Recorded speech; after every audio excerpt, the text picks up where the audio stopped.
Halo, assalamualaikum warahmatullahi wabarakatuh. Bagaimana kabarnya kalian semua hari ini?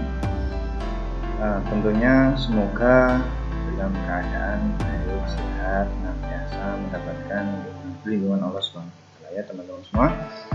Baiklah teman-teman semua, kali ini kita akan belajar mengenai unsur kebahasaan pada materi Bahasa Indonesia kelas 7 berkaitan tentang fabel ya, fabel. Jadi unsur kebahasaan dalam cerita fabel.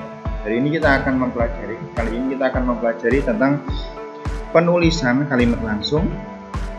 Ada kata sandang, ada kata depan, dan penulisan koma pada kalimat langsung ya. Sedikit kita hanya akan mengulas sedikit saja ya dari penulisan koma ya. Baiklah, marilah kita langsung saja ya pada materi kita. Oke. Yang pertama kita akan mempelajari tentang kalimat langsung. Apa sih yang disebut dengan kalimat langsung itu? Kalimat langsung adalah sebuah kalimat yang merupakan hasil kutipan langsung dari pembicaraan seseorang yang sama persis seperti apa yang dikatakan. Jadi kalimat langsung itu kalimat yang dibicarakan orang secara langsung. Dia tuh bilangnya apa, maka kita tulis dalam suatu tulisan, itu disebut dengan kalimat langsung ya. Adapun ciri-ciri dari kalimat langsung, yang pertama yaitu pada kalimat langsung, kalimat petikan ditandai dengan tanda petik ya. Artinya apa? Kalimat langsungnya itu ditandai dengan tanda petik 2. Jadi yang di dalam tanda petik 2 itu adalah kalimat langsung, kalimat yang diucapkan seorang tokoh secara langsung ya. Yang kedua, huruf pertama pada kalimat yang dipetik yang ada tanda petik 2 nya menggunakan huruf kapital. Huruf pertama pada kalimat petikannya itu adalah menggunakan. Yang ketiga, kalimat petikan dan kalimat pengiring dipisahkan dengan tanda baca koma. Jadi di dalam penulisan kalimat langsung itu biasanya ada kalimat langsungnya, ada kalimat pengiringnya. Nah, kalimat pengiring itu biasanya ditandai dengan tanda koma untuk memisahkan antara kalimat langsungnya dengan kalimat langsung. Contohnya gini ya, Andi berkata, koma, itu jadi kalimat pengiringnya ya. Silahkan kamu pergi dari sini. Nah, jadi silahkan kamu pergi dari sini itu kalimatnya Andi. Berarti yang itu di petik 2, walaupun Andi berkatanya itu ada pemisahnya. Yang keempat, kalimat langsung yang berupa dialog berurutan harus menggunakan tanda baca titik 2. Bisa jadi koma itu biasanya diganti dengan titik 2. Yang kelima, coba susunan kalimat langsung seperti ini ya teman-teman. Jadi pertama ini pengiringnya, kalimat pengiringnya, terus ini kalimat langsungnya. Terus ada kalimat langsungnya, baru pengiring. Ada kalimat langsung, pengiring, kalimat. Cara membaca pada kalimat kutipan, intonasinya sedikit ditekan, jadi ya biar lebih sesuai. Jadi cara bacanya itu sesuaikan dengan intonasi yang diharapkan oleh Oke, ini tentang ciri-ciri dan apa itu kalimat langsung. Maka kita lanjutkan saja ke materi selanjutnya, yaitu aturan penulisan kalimat langsung ya. Oke teman-teman semua, dalam menulis kalimat langsung ada beberapa hal yang harus diperhatikan, terutama tanda baca dan jumlah. Coba kita lihat, bagian kalimat petikan diapit oleh tanda petik 2. Bagian kalimat petikan diapit oleh tanda petik 2. Jadi kalimat langsungnya disebutkan, petikan langsungnya itu harus dipisahkan, dikurung, bukan dikurung, diapit oleh dengan tanda petik 2. Nanti kita lihat contohnya. Terus tanda petik penutup ditaruh setelah tanda baca yang mengakhiri kalimat petikan. Coba ini kita lihat.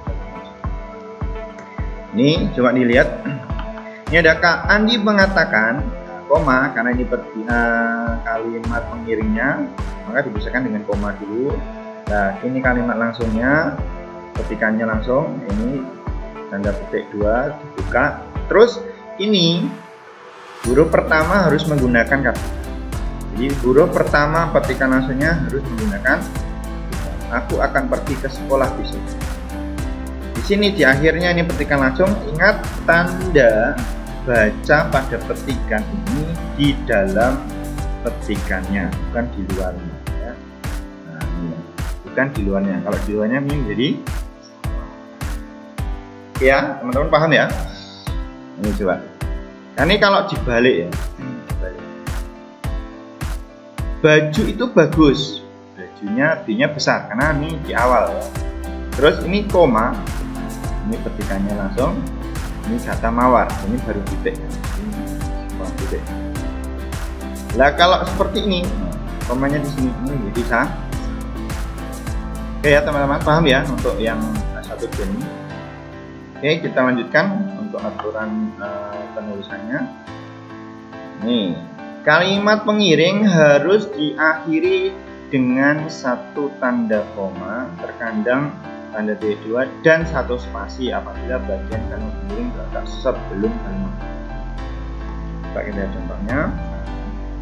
Nih, tadi komanya ini maksudnya. Ini ada koma. Jadi untuk memisahkannya ada.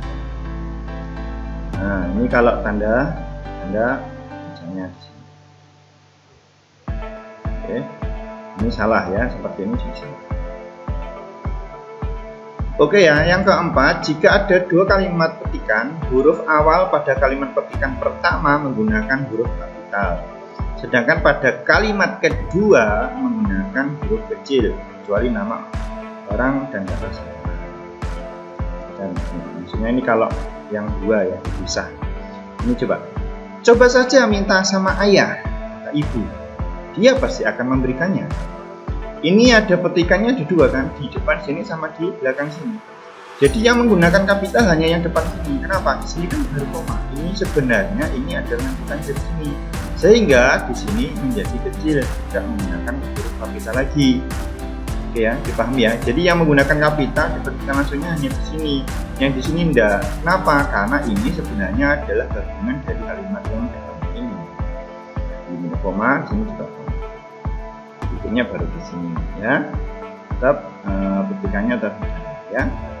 Jadi dia ini menggunakan kecil, kecuali kalau nama orang atau kata sapaan. Kau, sapaan langsung ya. Kau itu berarti karena sapaan langsung menggunakan kata atau nama orang. Oke ya. Bisa dipahami ya teman-teman semua ya. Ini aturannya. Ini coba kerjakan tugas ini sekarang. Perintah atasannya. Titik, karena di sini titik ya, di sini menggunakan besar ya, ini sudah ditutup kan. Nah, titik ini menggunakan besar. Besok akan dibahas seandainya seperti ini contoh yang titik.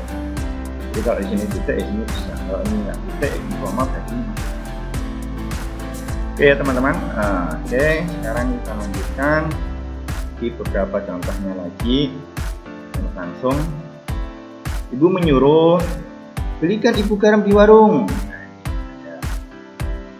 Kalau kita balik yang ini di depan, jangan berak, tak polisi melanggar. Jadi kalau ini pengiringnya di depan, ini pengiringnya ini sama ya, ini di belakang. Ini sama kalau ini ya.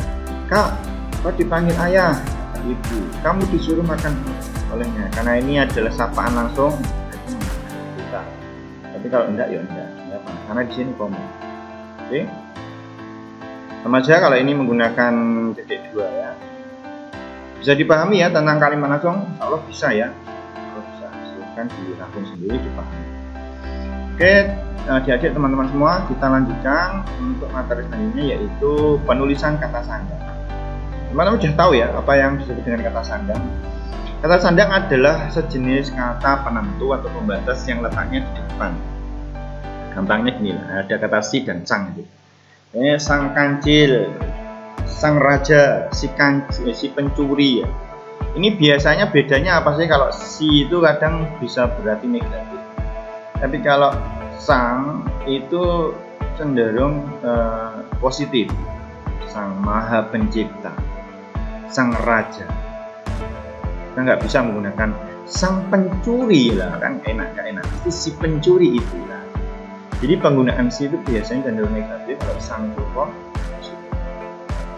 Kaidah penulisannya, satu kata sisang atau kata sandang terpisah dengan kata yang diikuti. Jadi penulisannya harus dipisah, penggal ya. Si kancil, si samakan ini.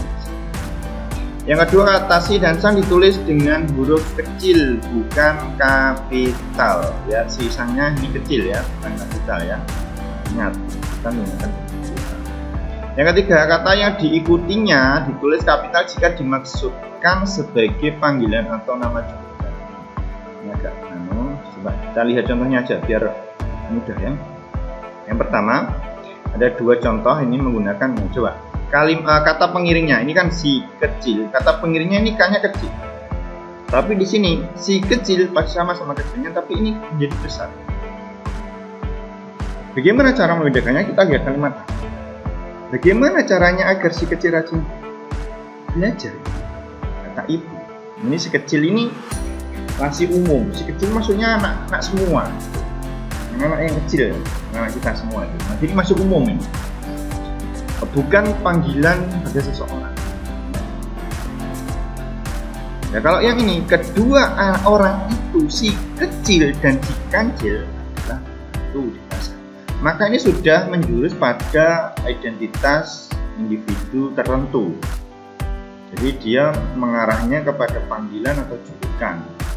Ya, maka ini menggunakan huruf kapital kata yang mengiringi kata sandangnya ya. Caranya gimana? Cibuta dari Guhan. Jadi kan dia sudah mengarah pada individu panggilan seseorang, maka dia menggunakan cibuta dari Guhan. Ya bisa dipahami ya maksudnya ya. Nanti diresapi lagi kan kalau bisa lah ya. Yang keempat, kata sandang ditulis kapital jika menyatu dengan unsur Tuhan. Jadi kata sandang tadi kan ini si sang ini kan menggunakan huruf kecil ya, bukan kapital. Tapi kalau dia melekat dengan unsur nama Tuhan maka harus menggunakan kapital. Contoh, Sang Pencipta telah menciptakan dunia dengan segala kekuatan. Sang pencipta ini kan Tuhan, terus unsur Tuhan harus menggunakan kapi. Oke ya teman-teman paham ya. Oke, selanjutnya kita lanjutkan pada materi selanjutnya, yaitu kata depan dikedari ada ya. Kata depan ini beda dengan awalannya. Kalau kata depan itu dipisah, kalau awalan itu digandeng ya. Coba ini kata depan terdiri dari dikedari pada. Kata depan melekat dan digunakan untuk keterangan tempat. Jadi biasanya untuk membedakan ini kata depan sama awalan itu ini melekat pada kata yang menunjukkan keterangan tempat. Nah, contoh kelas kan menunjukkan tempat. Jadi di kelas, jadi D-nya itu menjadi kata depan sehingga harus dipisah. Penulisannya kata depan itu dipisah. Nah kalau dipukul, pukul itu kan bukan tempat, bukan keterangan tempat ya. Maka dipukul itu menjadi awalan sehingga dia harus digandeng. Jadi untuk membedakan kata depan dengan awalan itu ini dari ini harus melekat ciri-cirinya melekat dengan tempat ya. Kalau pada ini keterangan waktu. Coba contohnya, aku meletakkan makanan di lemari. Lemari kan tempat ya, jadi berarti dipisah karena dia menjadi tempat. Kancil mulai berjalan ke bukit yang hijau. Ke bukit tempat juga dipisahkan dari kebun. Nah, pada keesokan harinya, pada keesokan ini bukan waktu. Jadi dikedari ini tempat, pada ini ke ini biasanya muncul di cerita yang gendernya itu prosa itu bukan puisi ya, ini cerita ya. Ini tentang kata depan, silahkan insya Allah paham ya. Oke, selanjutnya kita lanjutkan materi yang terakhir ya, penggunaan koma pada kata hubung. Penggunaan kata tanda baca koma ini banyak sekali ya, nanti bisa dilihat di PBI ya, pedoman ejaan bahasa Indonesia Indonesia itu. Jadi lihat lagi, tapi ini kita hanya membahas tentang kaitannya dengan kata hubung, ya, penggunaan koma pada kalimat majmuk, setara, dan berbintang. Oke, yang pertama, tanda koma dipakai sebelum kata penghubung. Kata penghubung apa? Tetapi, melainkan, dan sedangkan. Juga pada kata seperti dan begitu. Jadi ke teman-teman tinggal hafalkan aja kata hubung ini, kata hubung ini 1, 2, 3, 4, 5 ini kalau bersatu dengan tanda koma, maka tanda komanya itu harus ini harus menggunakan tanda koma maksud saya. Jadi untuk memisahkan klausanya itu dia harus menggunakan tanda koma. Oke lah, biar paham langsung contohnya. Saya ingin membeli kamera, tetapi uang saya belum cukup. Jadi ini adalah karena ada kata hubung tetapi, maka dia harus menggunakan. Beda ya, kalau nanti tidak menggunakan kata hubung ini, maka dia tidak menggunakan. Ini bukan milik saya, melainkan milik ayah saya. Oke kok? Dia membaca cerita pendek. Mas, artinya apa? Ini yang menunjukkan kalimat majmuk setara yang berlawanan, itu biasanya itu dia menggunakan koma. Itu aja lah.